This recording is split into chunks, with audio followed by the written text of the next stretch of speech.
अपने भौजाइए पर मरे के कोशिश करो। अब दुख में हो के कौन लय पर शिकायत करती है? भोजपुरी के मानस हंस गायत्री बाबा एगो लोग गल रहले सोनू बाबा कौन लय कि ठीक से देखा हूं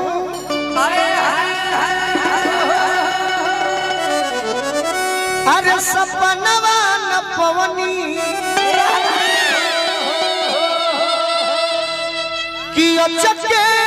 में भोर हो